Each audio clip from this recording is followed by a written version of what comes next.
Hello everybody and welcome back to Dougal's disastrous attempt at a Kerbal lunar rescue. Some may say that I learned the wrong lessons from my last attempt at rescuing them, and that I shouldn't have just simply gone for making my craft a little lighter and adding a lot more thrust. But let's see how this works out. And we have a liftoff!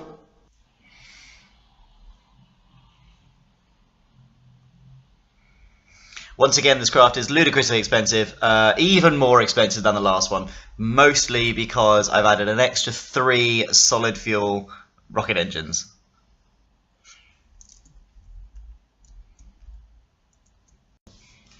Okay, so once again, obviously I haven't quite built this symmetrically, and we're starting to get a bit of a rotation on, but it doesn't seem to be too difficult. And actually, this craft is a little bit easier to steer because I added a couple of extra fins on the back here, which mean that I've managed to put it into a bit of a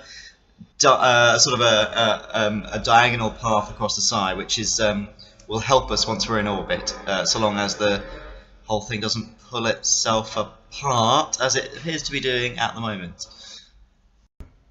Okay, I've literally never seen a spacecraft do this before.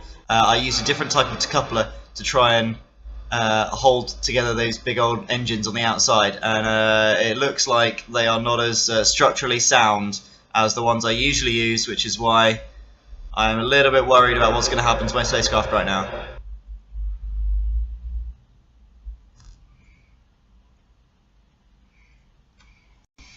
Somehow my craft has not yet torn itself to pieces, and we're about to go for first stage separation.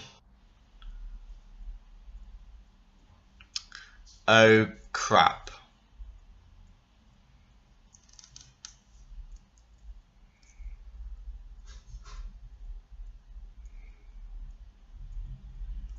I'm not really sure what just happened. The frame rate has obviously dropped really low.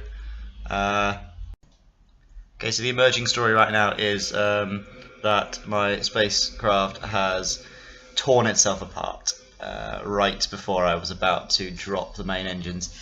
I guess that is fail number 2. Well done, Dougal.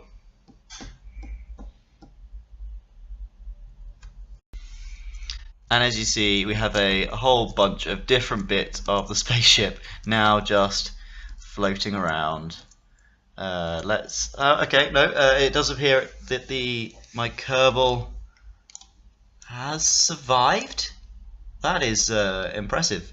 So I'm going to try and bring Valentina back down to Earth. So this is now Valentina re-entering the atmosphere.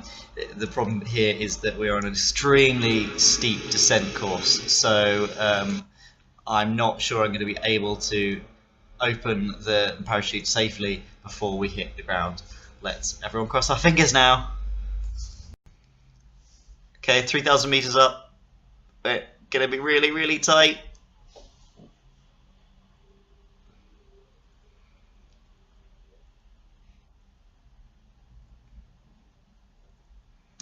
Oh no! And Valentina is no longer a Kerbal. Sorry, Valentina. And that again marks total abject failure.